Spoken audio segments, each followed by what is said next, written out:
wako na haja na yale mambo ambayo yanawahusu, vile afya itaendelea, vile masomo itaendelea, na vile Wakenya watakuja pamoja, si kutenganishwa. Kwa hivyo au vile wamekuja hapa wamescore 0, wajue tu wameenda na wamewacha 0 hapa.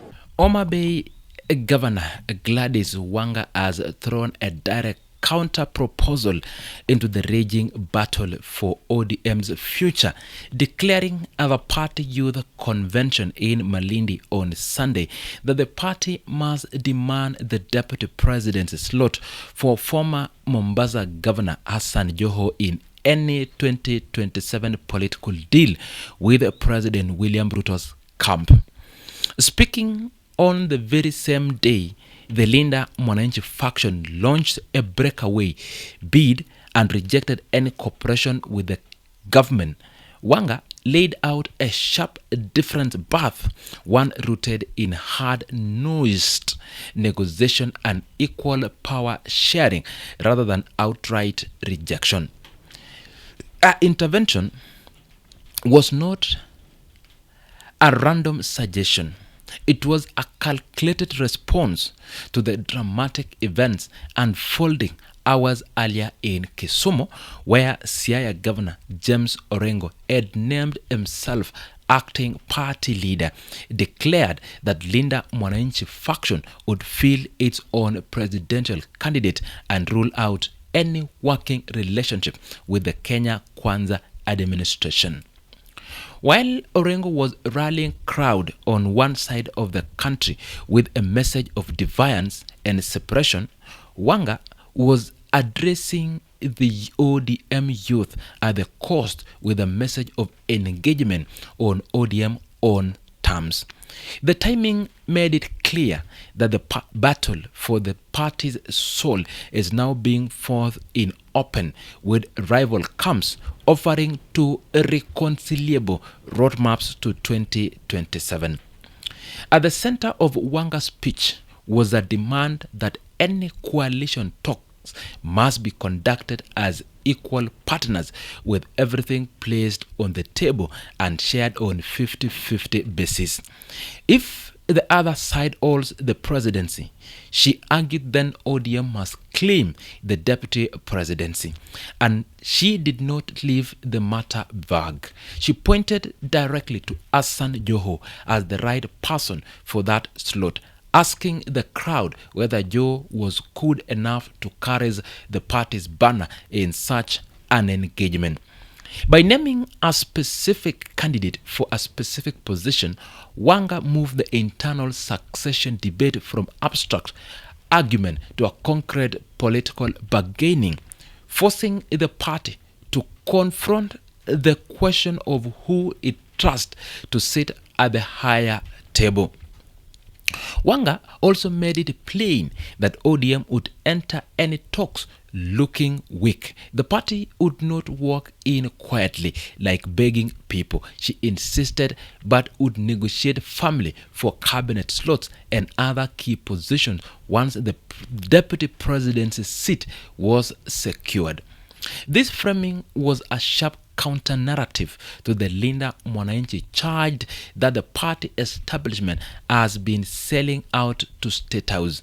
Wanga turned the accusation on its head, arguing that the true strength lies in setting a higher price and demanding it, not in walking away from the negotiation table altogether. In our view, the real betrayal would be to abandon any chance of sharing power and leave the community with nothing. She did not, however, offer a blank check, a pointed warning that appeared aimed directly at former Deputy President Rigathi Gachagua and his allies. Wanga declared that ODM could not sit down with people who have a record of land grabbing. She reminded the coast audience that the region's political father had fought for land issues and that any partnership with figures tainted by land scandals were off the table. This line served as a double purpose. It reinforced her credential as a defender of the coast interests, while also drawing a clear boundary around which figure in the broader political landscape ODM could work with and which it could not work with. The message was firm. Encouragement, yes, but not with just anyone. Wanga's proposal did not emerge in a vacuum. They flown directly from the recent STATEHOUSE meeting between President William Ruto's steering committee and ODM team led by leader party Dr. Oburu Odinga. That meeting, which agreed to form a broad-based management committee to coordinate government business, had triggered fury with the Linda Mwananchi faction, who saw it as a final proof that the parties was being quietly absorbed. Wanga's Malinde speech was in effect the engagement camp answered to that fury. It was an attempt to show that the party faithful that talking with the government can produce real political price, not just compromises.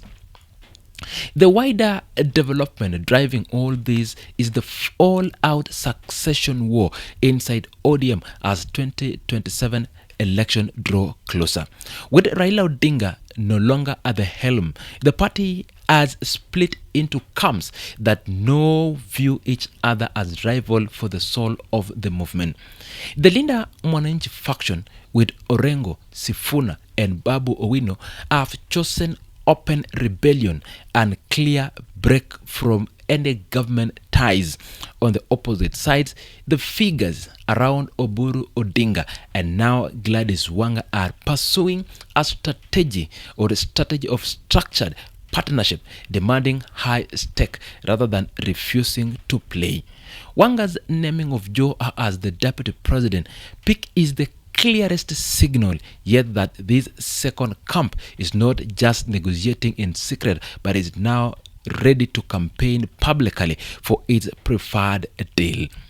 The central political tension running through this entire story is whether ODM can engage with Kenya Kwanza government without losing its identity, and whether such engagement is a path to power or road to political surrender.